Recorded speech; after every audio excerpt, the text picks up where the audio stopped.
एक बार फिर से आप सभी का बहुत बहुत स्वागत है।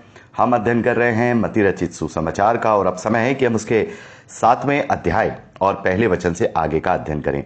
यहाँ पहले वचन से लेकर जब हम 5वें वचन तक पढ़ते हैं तो यहाँ दूसरों पर दोष ना लगाए जाने के विषय में प्रभु यीशु मसीह ने शिक्षा दी है।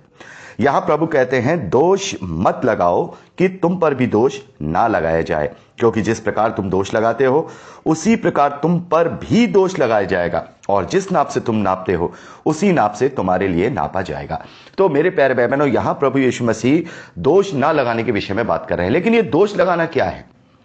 ये दोष लगाना क्या है? जब हम इसे इंग्लिश की बाइबल में पढ़ते हैं या फिर इसका जो ग्रीक वर्ड है उसका जब एनालिसिस करते हैं तो वहां पर दूसरों का न्याय न करने के विषय में बात की गई है। डू नॉट जज, किसी को जज मत करो, किसी को न्याय मत करो, मतलब अपनी तरफ से कोई फैसला मत कर दो कि ये व्यक्ति बुरा है या इसके अंदर बुराइयां हैं, क्योंकि हम पर भी दोष लगाया जाएगा। जब हम न्याय की प्रक्रिया में खड़े होंगे तो प्रभु यीशु मसीह कहते हैं कुछ भी ऐसा नहीं है जो खोला नहीं जाएगा, सबके सामने वो उजागर किया जाएगा।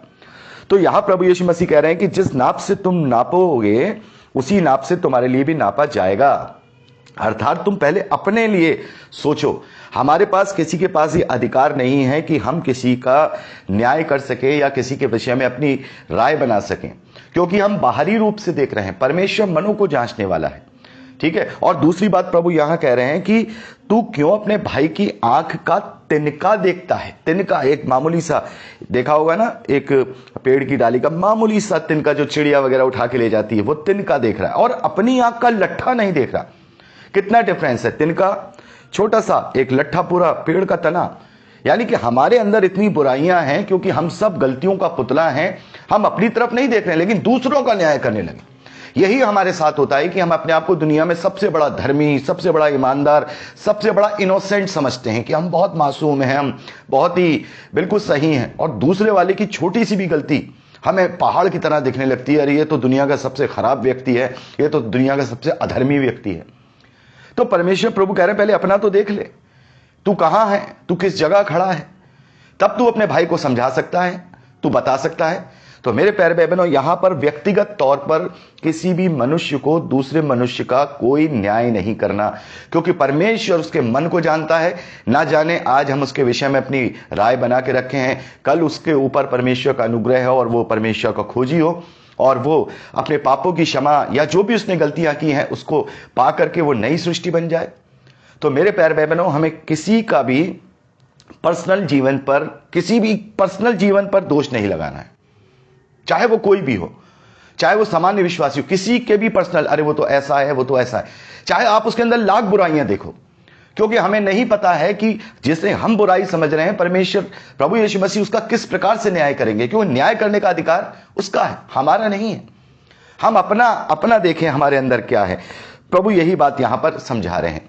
लेकिन मेरे प्यारे भाई बहनों, कभी कभार मैं देखता हूं कि बहुत सारी जगहों पे जब कोई गलत प्रचार करते हैं प्रचारक, या झूठा प्रचार करते हैं, या फिर हम कहें अपनी मानवीय बुद्धि के अनुसार जब प्रचार करते हैं, तो बहुत सारे लोग उन्हें रिफ्यूट करते हैं या उन्हें खंडन करते हैं या उन्हें समझाते हैं कि नहीं, वो व्यक्ति जो है वचन के द्वारा ये बात नहीं कर रहा है, सही नहीं कर रहा है। तब बहुत सारे लोग आकर के क्या बोलते हैं, उन्हीं के जो मानने वाले लोग हैं वो आकर के कहते हैं अरे तुम दोष लगा रहे हो, अरे तुम दोष लगा रहे हो, दोष मत लगाओ। अरे हम उनके पर्सनल, या कोई भी व्यक्ति अगर मान लीजिए परमेश्वर के वचन का गलत व्याख्यान कर रहा है और जिससे प्रभु के लोग ठोकर खा रहे हैं, तो ये बात जब की जा रही है कि ये जो वचन कहा जा रहा है ये सही रीति से नहीं सिखाया जा रहा, तो क्या उसका हम न्याय कर रहे हैं या कोई व्यक्ति उसका न्याय कर रहा है? क्या उस पर वो दोष लगा रहा है? नहीं, वो उसका व्यक्तिगत जीवन का न्याय नहीं कर रहा, वरन वो परमेश्वर के वचन के विषय में सत्य बता रहा है। और ये बात हमसे पौलुस अपनी पत्नी के द्वारा तीमुथियुस से कहते हैं कि तू अपने भाइयों को सुधि दिलाते रहना, क्योंकि अंत के दिन ऐसे होंगे कि लोग अपने कानों की खुजली मिटाने के कारण, अपनी अभिलाषाओं के कारण अपने लिए उपदेशक बटोर लेंगे। तो ये दोष लगाने का जो कॉन्सेप्ट है ये ऐसे लोगों पर नहीं लागू होता है, क्योंकि इस बात के लिए यूहन्ना ने अपनी पहली पत्री उसके 4 अध्याय और पहले वचन में लिखा है, 1 जॉन चैप्टर 4 वर्स 1, हे प्रियो, हर एक आत्मा की प्रीति ना करो, वरन आत्माओं को परखो कि वे परमेश्वर की ओर से हैं नहीं, क्योंकि बहुत से झूठे भविष्यवक्ता जगत में निकल खड़े हुए हैं। तो यहां आत्माओं को परखने की बात की जा रही है, और आत्मा को परखने का वरदान भी पवित्र आत्मा के द्वारा दिया जाता है, पहला कुरिन्थियों 12वें अध्याय के अनुसार। तो यह परख है, हमें एकदम से किसी पर आंख बंद करके विश्वास नहीं करना है, और हम प्रभु की भेड़ों को भटकते हुए देख नहीं सकते हैं, क्योंकि वो प्रभु के लोग हैं। जिस प्रकार से प्रभु ने कहा, हम आगे भी पढ़ेंगे, 100 भेड़ों का दृष्टांत, उसमें से जो एक खो गई थी, चरवाहा उसे ढूंढने गया। तो प्रभु अपनी एक भी भेड़ को खोना नहीं चाहता है, और इस वक्त हम प्रभु की जगह सब मसीह विश्वासी मिल करके प्रभु की देह, बॉडी ऑफ क्राइस्ट है, जिसे चर्च कहा जाता है।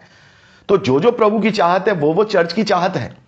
तो चर्च यानी कि सच्चे मसीह विश्वासी मिलकर चर्च बनाते हैं, बॉडी ऑफ क्राइस्ट बनाते हैं, तो वो भी लोगों को भटकने से बचाएंगे और उसकी खोई हुई भेड़ उसके खत्तों तक पहुंचाने के लिए लगातार प्रयास करेंगे। तो यहां पर जब कभी ऐसी बात हो तो हमें यह नहीं कहना चाहिए अरे उस पर दोष मत लगाओ। हम उस पर दोष थोड़ी लगा रहे हैं कि वो ये करता है, कि वो ये करता है, या परमेश्वर उसका न्याय नहीं करेगा। हम उसके द्वारा वचन बांटे गए जो गलत है उसको रिफॉर्म करते हैं, रिफॉर्मेशन, और वो हर एक विश्वासी का कर्तव्य है। जो कोई भी प्रभु के वचन को गलत रीति से प्रचार होता हुआ सहन करेगा, तो याद रखिएगा मेरे प्यारे भाई बहनों कि वो परमेश्वर की दृष्टि में उसी के साथ खड़ा हुआ है जो ऐसा कर रहा है। ठीक है, तो आगे बढ़ते हैं। बहुत ही इंपॉर्टेंट यहां हम वचन देखेंगे। छठा जो वचन है बहुत ही जो है इंपॉर्टेंट वचन है। प्रभु कहते हैं, पवित्र वस्तु कुत्तों को ना दो और अपने मोती सुअरों के आगे मत डालो, ऐसा ना हो कि वह उन्हें पांवों तले रौंदें और पलटकर तुमको फाड़ डालें। तो मेरे प्यारे भाई बहनों, यहां प्रभु यीशु मसीह क्या कह रहे हैं? इस वचन का सही अर्थ क्या है? यहां हम 4 चीजें देख रहे हैं।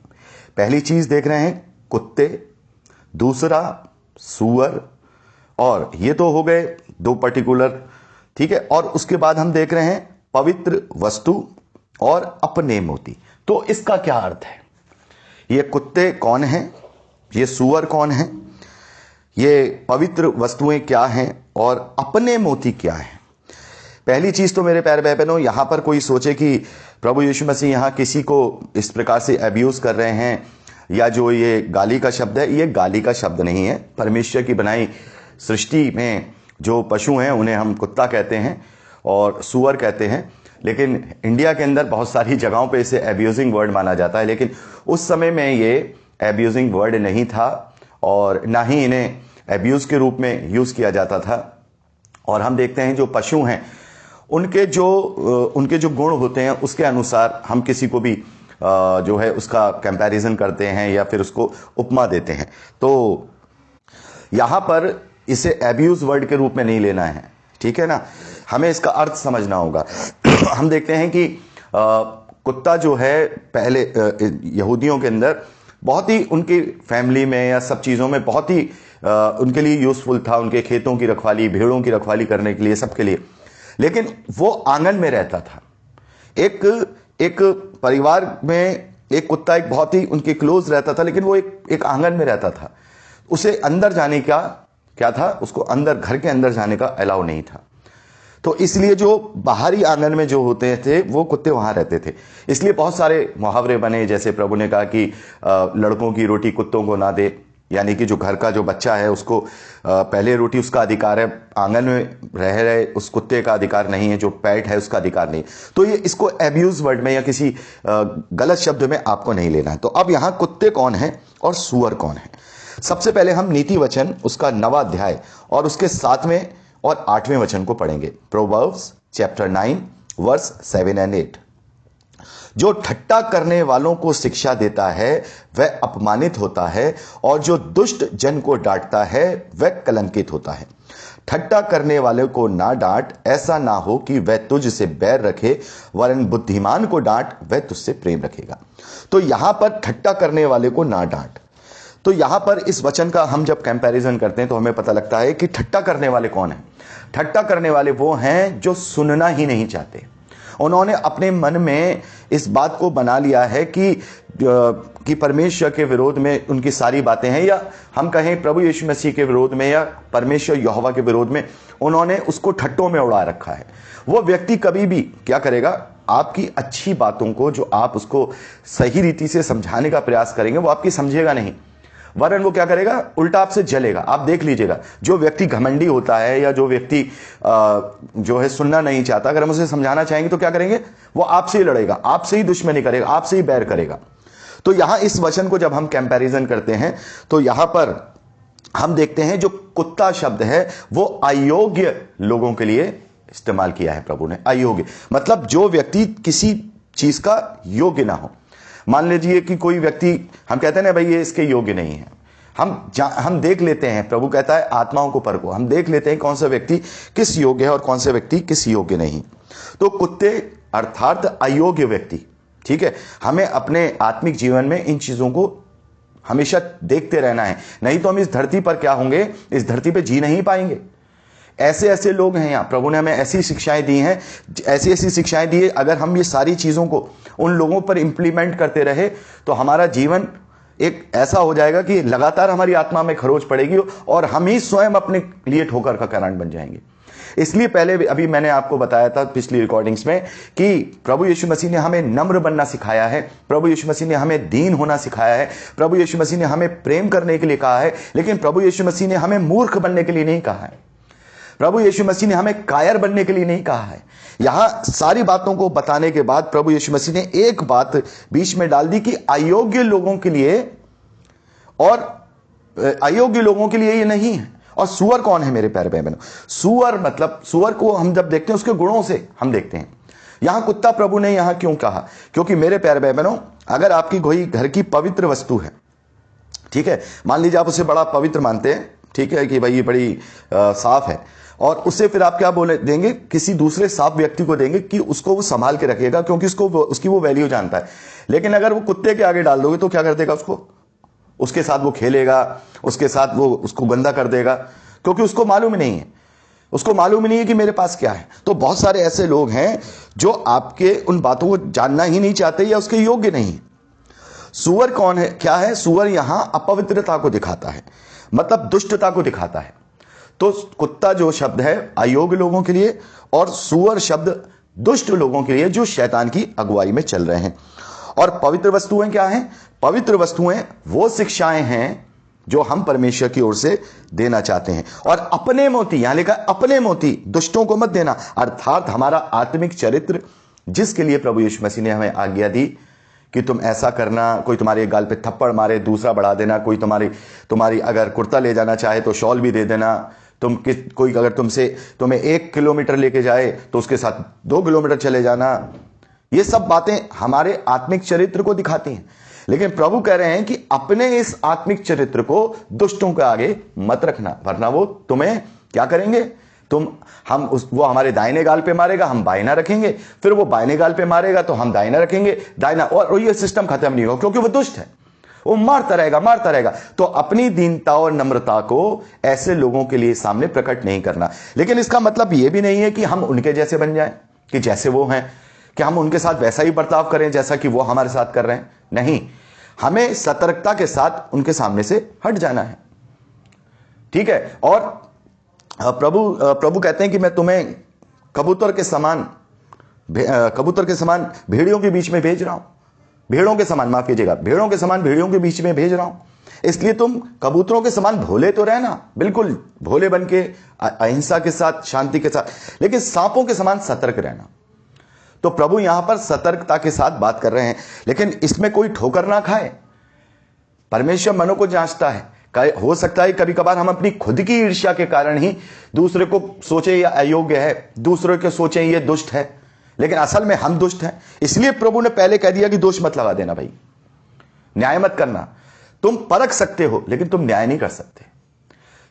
अगर तुम्हें लगता है कि ये व्यक्ति तुम्हारे इन दीन बातों का, इन नम्र बातों का तुमसे फायदा उठा रहा है, तो तुरंत वहां से अलग हो जाइए, तुरंत अपने आप को वहां से दूर कर लीजिए, और ना खुद के ठोकर का कारण बनिए ना दूसरे का।